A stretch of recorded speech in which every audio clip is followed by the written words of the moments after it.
أعوذ بالله من الشيطان الرجيم. بسم الله الرحمن الرحيم. واعلموا أنما غنمتم من شيء فأن لله خمسه وللرسول ولذي القربى واليتامى والمساكين وابن السبيل إن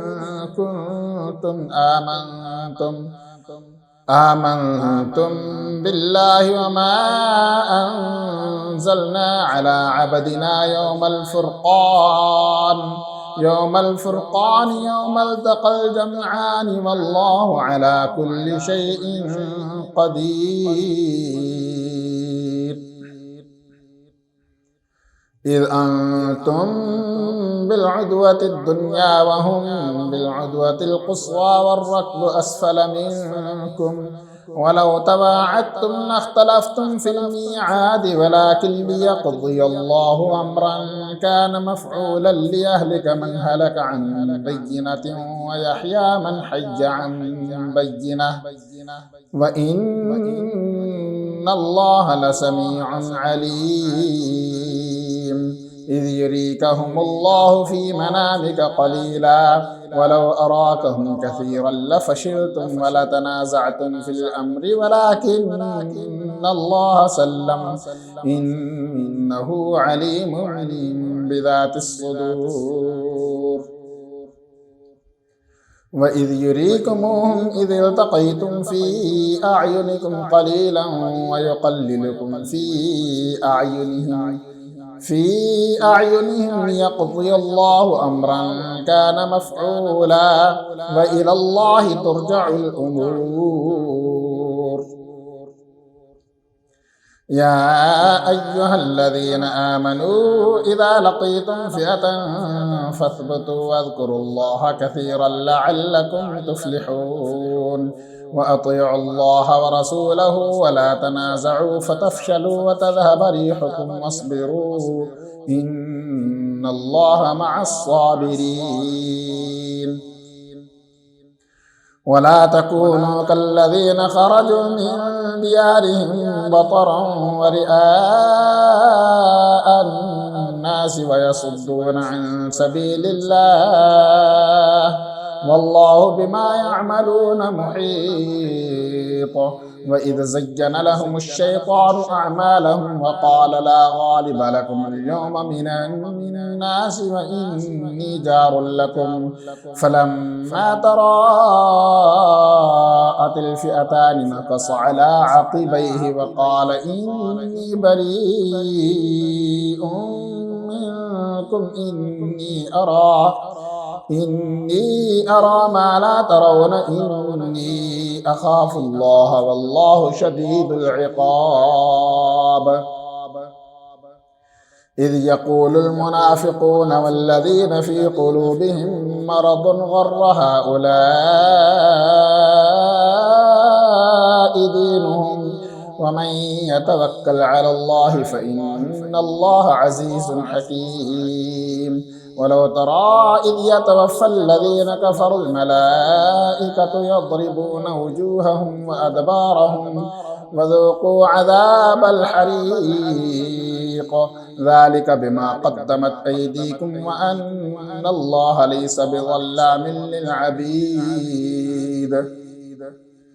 كدأب آل فرعون والذين من قبلهم كفروا بآيات الله فأخذهم الله بذنوبهم إن الله قوي شديد العقاب.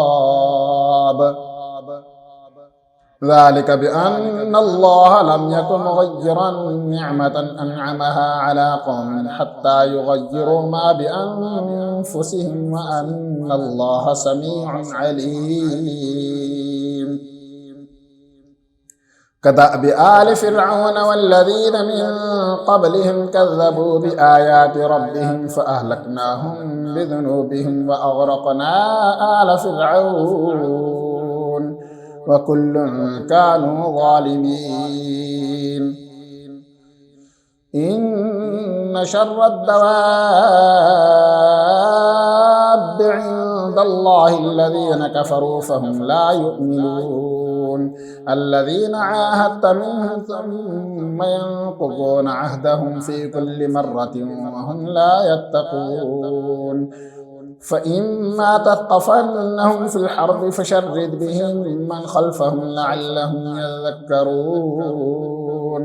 وإما تخافن من قوم خيانة فانبذ إليهم على سواء إن الله لا يحب الخائنين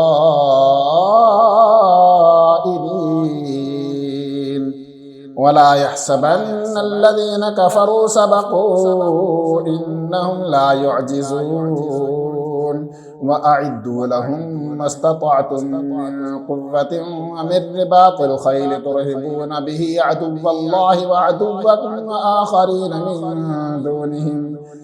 لا تعلمونهم الله يعلمهم وما تنفقوا من شيء في سبيل الله يوفى إليكم وأنتم لا تظلمون وإن جنحوا للسلم فاجنح لها وتوكل على الله إنه هو السميع العليم وإن يريدوا أن يخدعوك فإن حسبك الله هو الذي أيدك بنصره وبالمؤمنين وألف بين قلوبهم لو أنفقت ما في الأرض جميعا ما ألفت بين قلوبهم ولكن الله ألف بينهم إنه عزيز حكيم يا أيها النبي حسبك الله ومن اتبعك من المؤمنين يا أيها النبي حرض المؤمنين على القتال إن يكن منكم 20 صابرون يغلبوا 200 وإن يكن منكم 100 يغلبوا 1000 من الذين كفروا بأنهم قوم لا يفقهون الآن خفف الله عنكم وعلم أن فيكم ضعفا فإن يكن منكم 100 صابرة يغلبوا 200 وإن يكن منكم 1000 يغلبوا 2000 بإذن الله والله مع الصابرين ما كان لنبي أن يكون له أسرى حتى يثخن في الأرض تريدون عرض الدنيا والله يريد الآخرة والله عزيز حكيم لولا كتاب من الله سبق لمسكم فيما أخذتم عذاب عظيم فكلوا مما غنمتم حلالا طيبا واتقوا الله إن الله غفور رحيم يا أيها النبي قل لمن في أيديكم من الأسرى إن يعلم الله في قلوبكم خيرا يؤتكم خيرا مما أخذ منكم ويغفر لكم والله غفور رحيم وإن يريدوا خيانتك فقد خانوا الله من قبل فأمكن منهم والله عليم حكيم إن الذين آمنوا وهاجروا وجاهدوا بأموالهم وأنفسهم في سبيل الله والذين آووا ونصروا أولئك بعضهم أولياء بعض والذين آمنوا ولم يهاجروا ما لكم من ولايتهم من شيء حتى يهاجروا وإن استنصروكم في الدين فعليكم النصر إلا على قوم بينكم وبينهم ميثاق والله بما تعملون بصير والذين كفروا بعضهم أولياء بعض إلا تفعلوه تكن فتنة في الأرض وفساد كبير. والذين آمنوا وهاجروا وجاهدوا في سبيل الله والذين آووا ونصروا أولئك هم المؤمنون حقا لهم مغفرة ورزق كريم. والذين آمنوا من بعد وهاجروا وجاهدوا معكم فأولئك منكم وأولو الأرحام بعضهم أولى ببعض في كتاب الله إن الله بكل شيء عليم. سورة التوبة مدنية وهي 129 آية و16 ركوعات. براءة من الله ورسوله إلى الذين عاهدتم من المشركين فسيحوا في الأرض 4 أشهر واعلموا أنكم غير معجز الله وأن الله مخزي الكافرين. وأذان من الله ورسوله إلى الناس يوم الحج الأكبر أن الله بريء من المشركين ورسوله فإن تبتم فهو خير لكم وإن توليتم فاعلموا أنكم غير معجز الله وبشر الذين كفروا بعذاب أليم. إلا الذين عاهدتم من المشركين ثم لم ينقصوكم شيئا ولم يظاهروا عليكم أحدا فأتموا إليهم عهدهم إلى مدتهم إن الله يحب المتقين. فإذا انسلخ الأشهر الحرم فاقتلوا المشركين حيث وجدتموهم وخذوهم واحصروهم واقعدوا لهم كل مرصد فإن تابوا وأقاموا الصلاة وآتوا الزكاة فخلوا سبيلهم إن الله غفور رحيم. وإن أحد من المشركين استجارك فأجره حتى يسمع كلام الله ثم أبلغه مأمنه ذلك بأنهم قوم لا يعلمون. كيف يكون للمشركين عهد عند الله وعند رسوله إلا الذين عاهدتم عند المسجد الحرام فما استقاموا لكم فاستقيموا لهم إن الله يحب المتقين. كيف وإن يظهروا عليكم لا يرقبوا فيكم إلا ولا ذمة يرضونكم بأفواههم وتأبى قلوبهم وأكثرهم فاسقون. اشتروا بآيات الله ثمنا قليلا فصدوا عن سبيله إنهم ساء ما كانوا يعملون. لا يرقبون في مؤمن إلا ولا ذمة وأولئك هم المعتدون. فإن تابوا وأقاموا الصلاة وآتوا الزكاة فإخوانكم في الدين ونفصل الآيات لقوم يعلمون. وإن نكثوا أيمانهم من بعد عهدهم وطعنوا في دينكم فقاتلوا أئمة الكفر إنهم لا أيمان لهم لعلهم ينتهون. ألا تقاتلون قوما نكثوا أيمانهم وهموا بإخراج الرسول وهم بدؤوكم أول مرة أتخشونهم فالله أحق أن تخشوه إن كنتم مؤمنين. قاتلوهم يعذبهم الله بأيديكم ويخزهم وينصركم عليهم ويشفي صدور قوم مؤمنين ويذهب غيظ قلوبهم ويتوب الله على من يشاء والله عليم حكيم. أم حسبتم أن تتركوا ولما يعلم الله الذين جاهدوا منكم ولم يتخذوا من دون الله ولا رسوله ولا المؤمنين وليجة والله خبير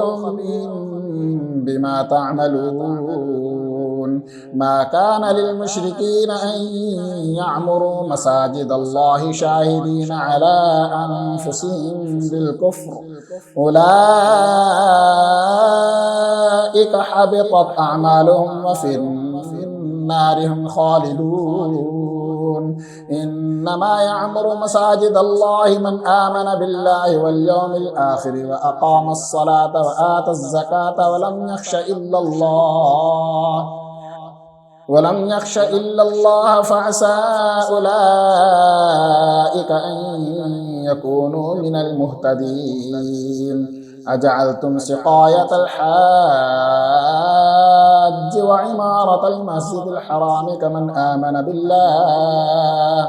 كمن آمن بالله واليوم الآخر وجاهد في سبيل الله لا يستوون عند الله والله لا يهدي القوم الظالمين.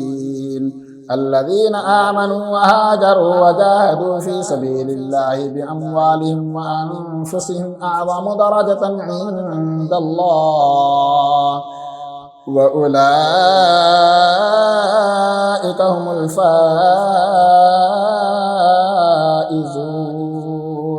يبشرهم ربهم برحمة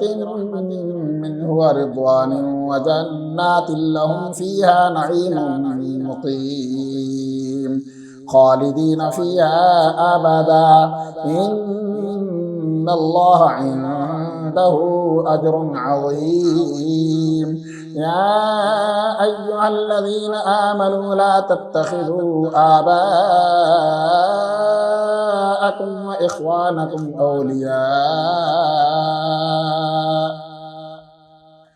وإخوانكم أولياء إن استحبوا الكفر على الإيمان ومن يتولهم منكم فأولئك هم الظالمون. قل إن كان آباؤكم وأبناؤكم وإخوانكم وأزواجكم وعشيرتكم وأموال اقترفتموها وتجارة تخشون كسادها ومساكن ترضونها أحب إليكم من الله ورسوله وجهاد في سبيله فتربصوا حتى يأتي الله بأمره والله لا يهدي القوم الفاسقين. لقد نصركم الله في مواطن كثيرة ويوم حنين إذ أعجبتكم كثرتكم فلم تغن عنكم شيئا وضاقت عليكم الأرض بما رحبت ثم وليتم مدبرين. ثم أنزل الله سكينته على رسوله وعلى المؤمنين وأنزل جنودا لم تروها وعذب الذين كفروا وذلك جزاء الكافرين. ثم يتوب الله من بعد ذلك على من يشاء والله غفور رحيم. يا أيها الذين آمنوا إنما المشركون نجس فلا يقربوا المسجد الحرام بعد عامهم هذا وإن خفتم عيلة فسوف يغنيكم الله من فضله إن شاء إن الله عليم حكيم. قاتلوا الذين لا يؤمنون بالله ولا باليوم الآخر ولا يحرمون ما حرم الله ورسوله ولا يدينون دين الحق من الذين أوتوا الكتاب حتى يعطوا الجزية عن يد وهم صاغرون. وقالت اليهود عزير ابن الله وقالت النصارى المسيح ابن الله، ذلك قولهم بأفواههم يضاهئون قول الذين كفروا من قبل قاتلهم الله أنى يؤفكون. اتخذوا أحبارهم ورهبانهم أربابا من دون الله والمسيح ابن مريم وما أمروا إلا ليعبدوا إلها واحدا لا إله إلا هو سبحانه عما يشركون. يريدون أن يطفئوا نور الله بأفواههم ويأبى الله إلا أن يتم نوره ولو كره الكافرون. هو الذي أرسل رسوله بالهدى ودين الحق ليظهره على الدين كله ولو كره المشركون. يا أيها الذين آمنوا إن كثيرا من الأحبار والرهبان ليأكلون أموال الناس بالباطل ويصدون عن سبيل الله والذين يكنزون الذهب والفضة ولا ينفقونها في سبيل الله فبشرهم بعذاب أليم. يوم يحمى عليها في نار جهنم فتكوى بها جباههم وجنوبهم وظهورهم هذا ما كنزتم لأنفسكم فذوقوا ما كنتم تكنزون. إن عدة الشهور عند الله 12 شهرا في كتاب الله يوم خلق السماوات والأرض منها 4 حرم ذلك الدين القيم فلا تظلموا فيهن أنفسكم وقاتلوا المشركين كافة كما يقاتلونكم كافة واعلموا أن الله مع المتقين. إنما النسيء زيادة في الكفر يضل به الذين كفروا يحلونه عاما ويحرمونه عاما ليواطئوا عدة ما حرم الله فيحلوا ما حرم الله زين لهم سوء أعمالهم والله لا يهدي القوم الكافرين. يا أيها الذين آمنوا ما لكم إذا قيل لكم انفروا في سبيل الله اثاقلتم إلى الأرض أرضيتم بالحياة الدنيا من الآخرة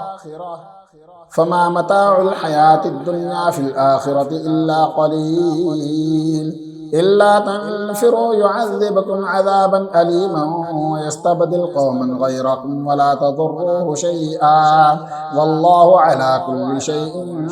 قدير. إلا تنصروه فقد نصره الله إذ أخرجه الذين كفروا ثاني اثنين إذ هما في الغار إذ يقول لصاحبه لا تحزن إن الله معنا فأنزل الله سكينته عليه وأيده بجنود لم تروها وجعل كلمة الذين كفروا السفلى وكلمة الله هي العليا والله عزيز حكيم. انفروا خفافا وثقالا وجاهدوا بأموالكم وأنفسكم في سبيل الله ذلكم خير لكم إن كنتم تعلمون. لو كان عرضا قريبا وسفرا قاصدا لاتبعوك ولكن بعدت عليهم الشقة وسيحلفون بالله لو استطعنا لخرجنا معكم يهلكون أنفسهم والله يعلم إنهم لكاذبون. عفى الله عنك لم أذنت لهم حتى يتبين لك الذين صدقوا وتعلم الكاذبين لا يستأذنك الذين يؤمنون بالله واليوم الآخر أن يجاهدوا بأموالهم وأنفسهم والله عليم بالمتقين إنما يستأذنك الذين لا يؤمنون بالله واليوم الآخر وارتابت قلوبهم فهم في ريبهم يترددون ولو أرادوا الخروج لأعدوا له عدة ولكن كره الله بعاثهم فثبطهم وقيل اقعدوا مع القاعدين لو خرجوا فيكم ما زادوكم إلا خبالا ولأوضعوا خلالكم يبغونكم الفتنة وفيكم سماعون لهم والله عليم بالظالمين لقد ابتغوا الفتنة من قبل وقلبوا لك الأمور حتى جاء الحق وظهر أمر الله وهم كارهون ومنهم من يقول ائذن لي ولا تفتني ألا في الفتنة سقطوا وإن جهنم لمحيطة بالكافرين إن تصبك حسنة تسؤهم وإن تصبك مصيبة يقولوا قد أخذنا أمرنا من قبل ويتولوا وهم فرحون قل لن يصيبنا إلا ما كتب الله لنا هو مولانا وعلى الله فليتوكل المؤمنون قل هل تربصون بنا إلا إحدى الحسنين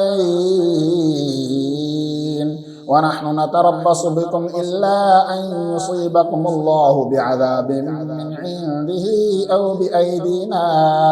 فتربصوا إنا معكم متربصون قل أنفقوا طوعا أو كرها لن يتقبل منكم إنكم كنتم قوما فاسقين وما منعهم أن تقبل منهم نفقاتهم إلا أنهم كفروا بالله وبرسوله ولا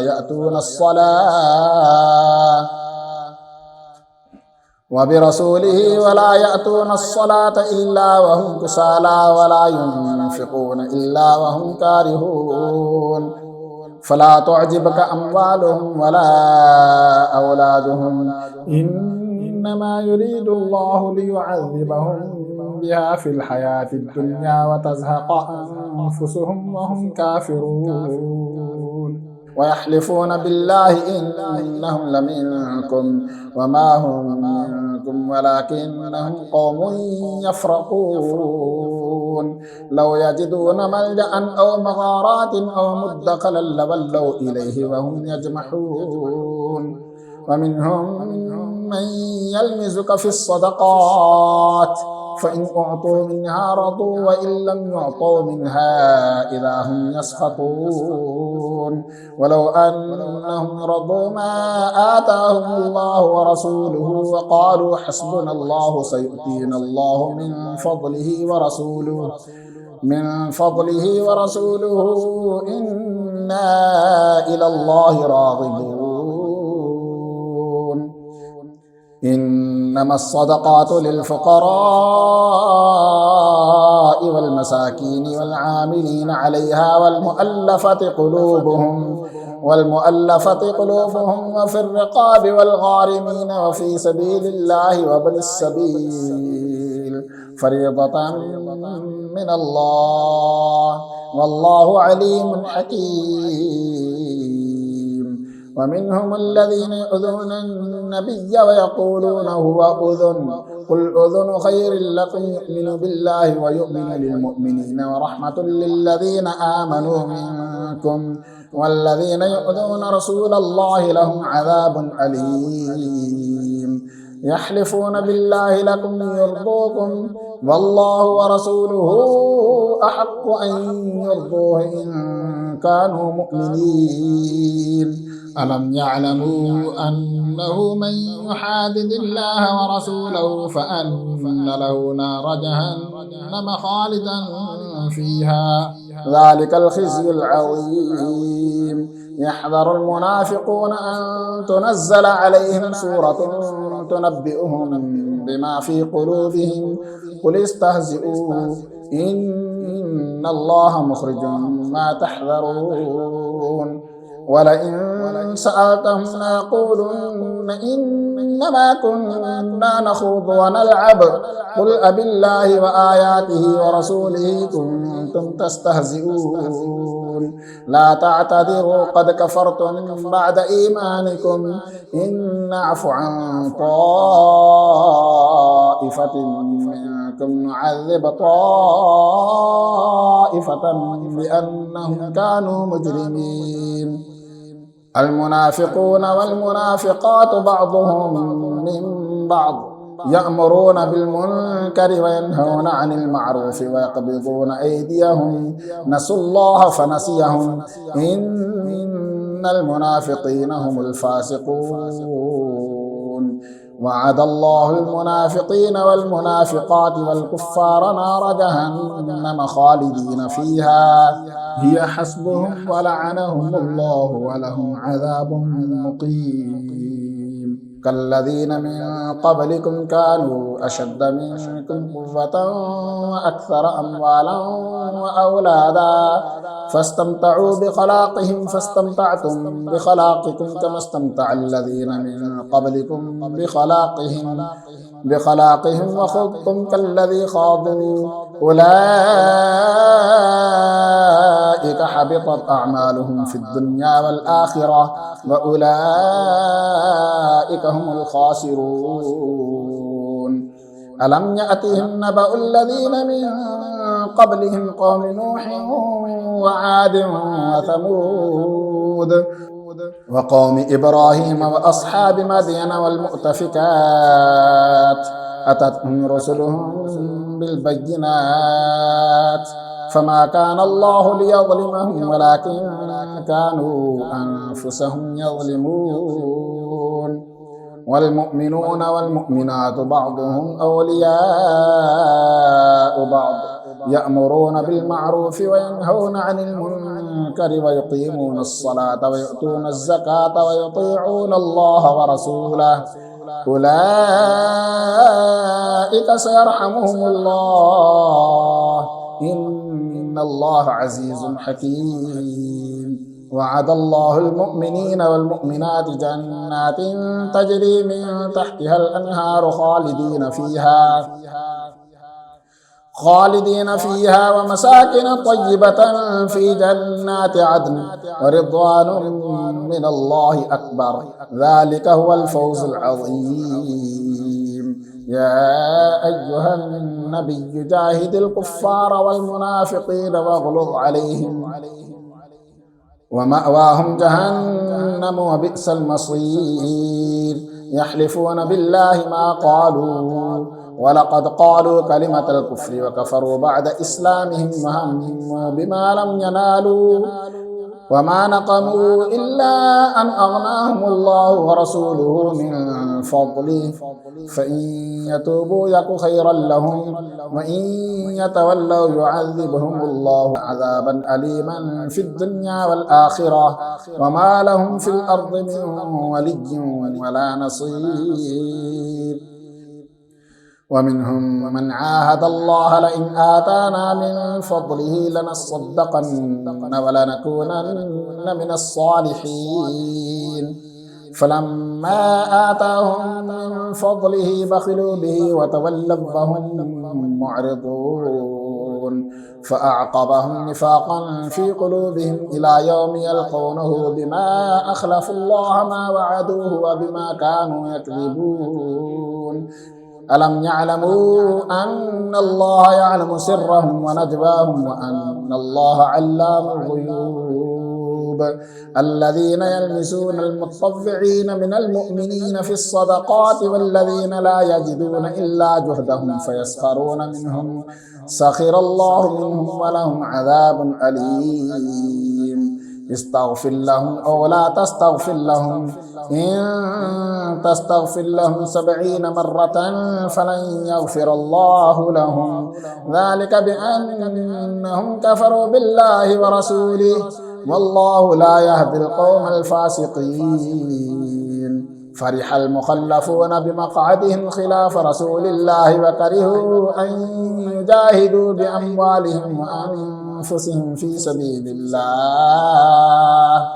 وقالوا لا تنفروا في الحر، قل نار جهنم أشد حرا لو كانوا يفقهون. فليضحكوا قليلا وليبكوا كثيرا جزاء بما كانوا يكسبون. فإن رجعك الله إلى طائفة منهم فاستأذنوك للخروج فقل لن تخرجوا معي أبدا ولن تقاتلوا معي عدوا، إنكم رضيتم بالقعود أول مرة فاقعدوا مع الخالفين، ولا تصل على أحد منهم مات أبدا ولا تقم على قبره، إنهم كفروا بالله ورسوله وماتوا وهم فاسقون. ولا تعجبك أموالهم وأولادهم، إنما يريد الله أن يعذبهم بها في الدنيا وتزهق أنفسهم وهم كافرون. وإذا أنزلت سورة أن آمنوا بالله وجاهدوا مع رسوله استأذنك أولو الطول منهم وقالوا ذرنا نكن مع القاعدين، رضوا بأن يكونوا مع الخوالف وطبع على قلوبهم فهم لا يفقهون. لكن الرسول والذين آمنوا معه جاهدوا بأموالهم وأنفسهم وأولئك لهم الخيرات وأولئك هم المفلحون. أعد الله لهم جنات تجري من تحتها الأنهار خالدين فيها، ذلك الفوز العظيم. وجاء المعذرون من الأعراب ليؤذن لهم وقعد الذين كذبوا الله ورسوله سيصيب الذين كفروا منهم عذاب أليم. ليس على الضعفاء ولا على المرضى ولا على الذين لا يجدون ما ينفقون حرج إذا نصحوا لله ورسوله، ما على المحسنين من سبيل والله غفور رحيم. ولا على الذين إذا ما أتوك لتحملهم قلت لا أجد ما أحملكم عليه تولوا أعينهم تفيض من الدمع حزنا ألا يجدوا ما ينفقون. إنما السبيل على الذين يستأذنونك وهم أغنياء